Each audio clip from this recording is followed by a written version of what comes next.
आप देख रहे हैं अल्फा डिफेंस हिंदी में आपका स्वागत है।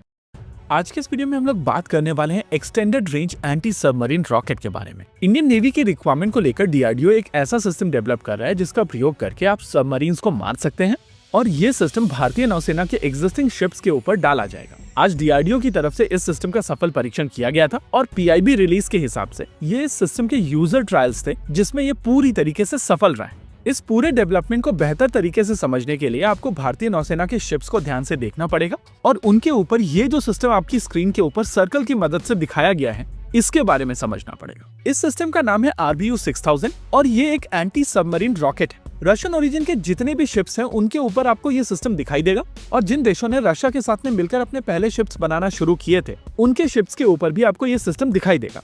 इनफैक्ट पीएलए नेवी के शिप्स के ऊपर भी आपको एक सिमिलर सिस्टम दिखाई देगा जिसका नाम है टाइप 87। ये भी एक एंटी सबमरीन रॉकेट है जो काफी हद तक आरबीयू से इंस्पायर्ड है। लेकिन जो लोग डिफेंस मॉनिटर करते आए हैं उनको इंडियन नेवी के शिप्स के ऊपर ये सिस्टम बिल्कुल भी पसंद नहीं। RBU-6000 को अगर आप सामने की ओर से देखेंगे तो आपको समझ में आएगा कि एक बहुत बड़ा सिस्टम है और नेचुरली क्योंकि ये डेक के सामने दिखाई देता है इस वजह से फ्रंटल सेक्शन में आपका आरसीएस भी बढ़ता है। आरबीयू की जो दूसरी सबसे बड़ी परेशानी है वो है इसकी साइज। ये प्रैक्टिकली एक आइसबर्ग है। सामने से अगर आप देखेंगे तो ये बड़ा भले ही दिखता है लेकिन इसकी एक्चुअल साइज आपको सामने से देखने से नहीं पता चलेगी। अभी आप अपनी स्क्रीन के ऊपर इसकी एक्चुअल साइज को देख रहे हैं और इसको देखकर आप साफ समझ सकते हैं कि जितना सिस्टम ऊपर दिखाई देता है उससे कई गुना ज्यादा ये नीचे है और शिप डेक में काफी अंदर तक मौजूद है। यानी कि एक ऐसा सिस्टम जो भारी है, काफी बड़ा एरिया ऑक्यूपाई करता है और आपके हल के अंदर काफी प्रीमियम स्पेस को खाता है, उसको नेचुरली अपनी रिक्वायरमेंट को प्रूव करना चाहिए। और अगर आप इसकी स्पेसिफिकेशंस देखेंगे तो आप शॉक हो जाएंगे। बेसलाइन सिस्टम की अगर बात की जाए तो ये दो मोड में फायर किया जाता है। एक बैलिस्टिक 1 जब आप सबमरीन के बिल्कुल ऊपर होते हैं और सबमरीन काफी गहराई में होती है, यानी कि अगर सबमरीन 500 मीटर की गहराई में है तो आपकी रेंज 350 मीटर से लेकर 1700 मीटर के बीच में रहने वाली है। वहीं अगर सबमरीन काफी ऊपर है और सतह पर आप मार करने की कोशिश कर रहे हैं तो आपकी रेंज 1500 यानी कि 1500 मीटर से लेकर 5500 मीटर्स तक हो सकती है। अब इसके उलट अगर आप अमेरिकन अप्रोच देखेंगे तो वो vertical launch anti submarine rocket का प्रयोग करते हैं जो वर्टिकल लॉन्च सिस्टम से लॉन्च किया जाता है और ये RUM-139 22 किलोमीटर तक की रेंज रखता है। पिछले कुछ समय से डीआरडीओ अपने खुद के एक्सटेंडेड रेंज रॉकेट के ऊपर काम कर रहा था और इस टेक्नोलॉजी को इंडिया की एक प्राइवेट सेक्टर कंपनी के साथ में शेयर किया गया था। डेवलपमेंट कम प्रोडक्शन मॉडल का प्रयोग करते हुए इस सिस्टम को काफी पहले डेवलप करना शुरू कर दिया गया था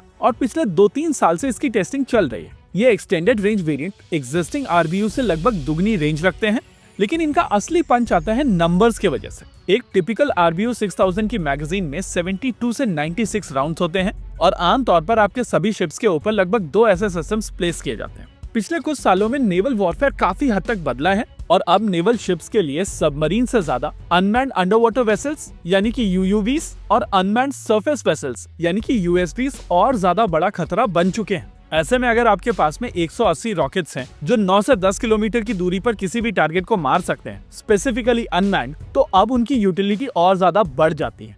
इस सिस्टम के यूजर ट्रायल के दौरान इंडियन नेवी ने 17 रॉकेट्स को फायर किया था और ये 17 रॉकेट्स प्रिसिशन के साथ अपने टारगेट के ऊपर जाकर लगे थे। इस सिस्टम को डिजाइन डीआरडीओ ने किया है लेकिन अगर प्रोडक्शन पार्टनर्स की बात की जाए तो ये BDL और सोलार इंडस्ट्रीज है।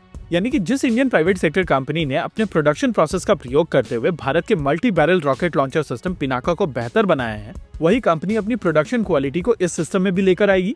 और पर्सनली मुझे इस तरीके का इकोसिस्टम क्रिएशन बेहतर लगता है जब कोई कंपनी इंडिजिनस टेक्नोलॉजी को अब्सॉर्ब करती है और उसको बेहतर बनाती है। इसी के साथ आज के इस वीडियो में रखते हैं केवल इतना ही। वीडियो को अंत तक देखने के लिए धन्यवाद। देखते रहिए अल्फा डिफेंस। जय हिंद।